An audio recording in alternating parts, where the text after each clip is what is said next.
Ambedkar hostel ಹೋದಾಗ ಅಲ್ಲಿ 100 ಜನ ಹುಡುಗಿದ್ದಾರೆ. ಸರ್ ನಿಮ್ಮ ವಾರ್ಡ್ ಅನ್ನು 450 ಜನ ಬಿಲ್ ಮಾಡ್ತಾರೆ. ಸರ್ ಇದೊಂದು 100 ಜನ 450 ಜನ ಬಿಲ್ ಮಾಡಿ ಒಬ್ಬನಿಗೆ 2100 ರೂಪಾಯಿ.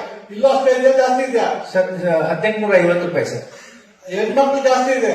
ಇಲ್ಲ ಸರ್, ಸೇಮ್ ಸರ್ ಎಲ್ಲ ಕಡೆ. Post matric 1850 sir, pre matric 1750 sir. ಅಲ್ಲಿ 450 ಜನಕ್ಕೆ ಅವ್ನು ಬಿಲ್ ಇದಕ್ಕೆ ಅಟೆಂಡೆನ್ಸ್ ಕಳಿಸ್ತಾನೆ.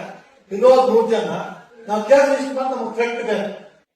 ಇವ್ರು ಅಲ್ಲೇ ದುಡಿದು ಅಲ್ಲೇ ಬೆಳೆದು ಆ ಊಟದಲ್ಲೂ ಅನ್ನದ ಹೊಡಿತಾರಲ್ಲ ಈ ಜನ ಅಂತ ನೀವು ಬಿಡಂಗಿಲ್ಲ ಸರ್.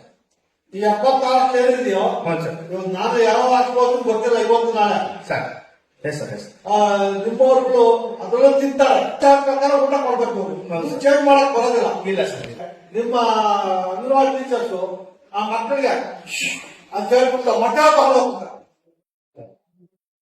ಅದು ಅನ್ಯಾಯ ಅಲ್ವಾ? ಸ್ವಲ್ಪ ನೀವು ಎಚ್ಚರಿಸಬೇಕು ಸರ್. ನಾನು ಅವಾಗ ಹೇಳಿದೆ, ನಮ್ಮಲ್ಲಿ ಎಲ್ಲ ಪವರ್ ಇದೆ, ಅಧಿಕಾರಿ ಇಂಪ್ಲಿಮೆಂಟ್ ಮಾಡೋ ಅಧಿಕಾರಿಗಳು ಇಲ್ಲ, ಸರಿಯಾಗಿಲ್ಲ. ನೀವು 76 ಹಾಸ್ಟೆಲ್ಗೆ ಅವಾಗ ನಮ್ಮಂಗೆ ಸರ್ಕಾರ ನುಗ್ತಾರೆ, ಭಯ ಬರ್ತಾರೆ. ಸರಿ, ನೀವು ಹೋಗಿಲ್ಲ, ಅದೇ ನಿಮ್ಗೂ ನೀವು ಒಳ್ಳೆಯವ್ರು ಇರ್ಬೋದು, ನಿಮ್ಗೂ ಮಾಮೂಲಿ ಬಂದ್ಬಿಡ್ಲಿ ಅಂದ್ರೆ ಕಷ್ಟ.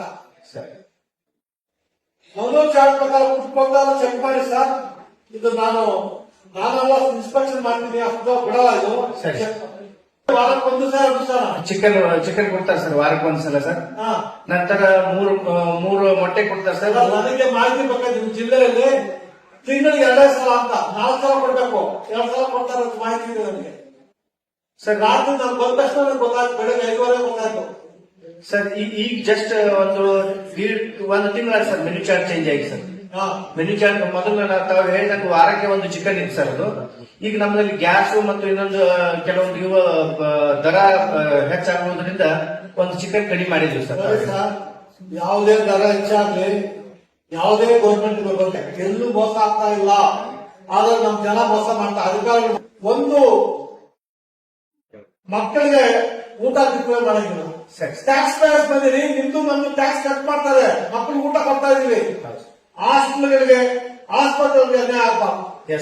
ಜನಗಳಿಗೆ ಎಷ್ಟೋ ಜನ ನಮ್ಮಪ್ಪ ನಮ್ಗೆ ಓದಕ್ ಶಕ್ತಿ ಇರಲಿಲ್ಲ. ನಾವು ಮುಟ್ಟಕ್ಕೂ ಗೌರ್ಮೆಂಟ್ ಕಾಲೇಜಲ್ಲಿ ಸ್ಕೂಲಲ್ಲಿ ಓದಿತ್ತು, ನಡ್ಕೊಂಡು ಹೋಗ್ತಾ ಇದ್ವಿ 3 ಕಿಲೋಮೀಟರ್ ಕೆರೆಯಲ್ಲಿ. ಇವಾಗ ಅದರ ಪರಿಸ್ಥಿತಿ ಇಲ್ಲ. ಒಂದೊಂದು ಮಗು ಇವಾಗ ಚೆನ್ನಾಗಿ ಓದಿಸ್ಬೇಕು ಅಂತ ಆಸೆ ಪಡ್ತಾರೆ. ನೀವು ಅದನ್ನ ತಿಂದ್ರೆ ಏನ್ ಮಾಡ್ಬೇಕು ಹೇಳಿ? ದಯವಿಟ್ಟು ಅವಕಾಶ ಕೊಡ್ಬೇಡಿ ಸರ್. ನಿಮ್ ಮಕ್ಕಳಿದಾರ ಎಷ್ಟು ಜನ ಸರ್? 2 ಜನ ಸರ್. 2 ಜನ. ಅವ್ರ ಮಕ್ಕಳು ನಮ್ಮ ಮಕ್ಕಳ ಬೇರೆ ಮಕ್ಕಳು ತಿಳ್ಕೊಳ್ಳಿ. ದಯವಿಟ್ಟು ಎಲ್ಲ ಹೋಗಿ ನೀವು ಚೆಕ್ ಮಾಡಿ. ನಾನು ಇವತ್ತು ಕ್ಲೋಸ್ ಮಾಡಲ್ಲ.